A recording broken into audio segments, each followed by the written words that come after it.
Welcome to Risk Minds International. I'm Liz McKean, and with me is Hedwige Nuyens from the International Banking Federation.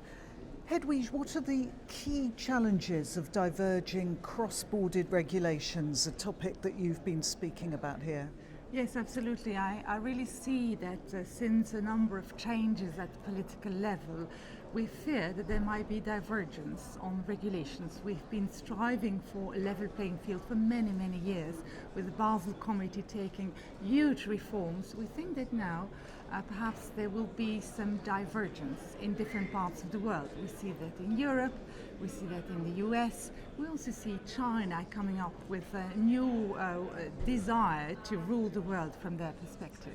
And that's what's at stake, is it? The fact that people would then be left without a level playing field? A level playing field, indeed. What we risk is that you have different rules across the world. We also see an increasing need and request from supervisors to ring-fence capital, ring-fence liquidity, have like a split up of business. So that comes at a cost, leads to even more compliance costs, risks of not be able to compete with the different rules.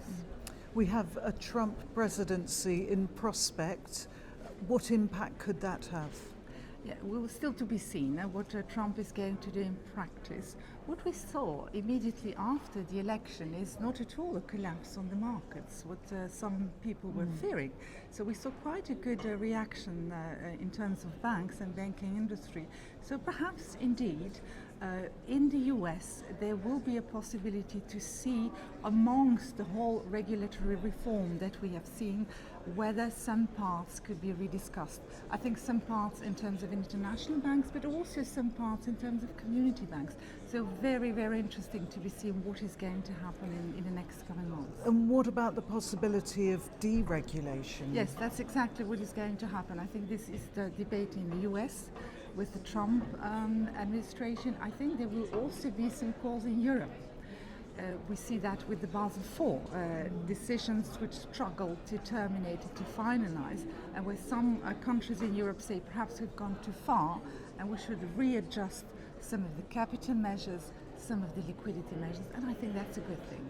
And in your view, how might banks and regulators work better together? Yeah, the issue is, of course, no matter what kind of divergence that we see, you cannot solve anything. You cannot manage the banking industry, and you cannot install and protect financial stability if you do not work together. So no matter, even if regulators do not manage to meet or to find a common view, in practice they will have to work together. If something goes wrong, like in Italy for example, to save banks or to really be sure that there is no volatility, unwanted volatility of the market. So really we need to work together. And what about profitability? How will banks manage that in the face of increasingly stringent capital intensive rules and regulations? It's a huge problem. We all know that bank profitability is too low.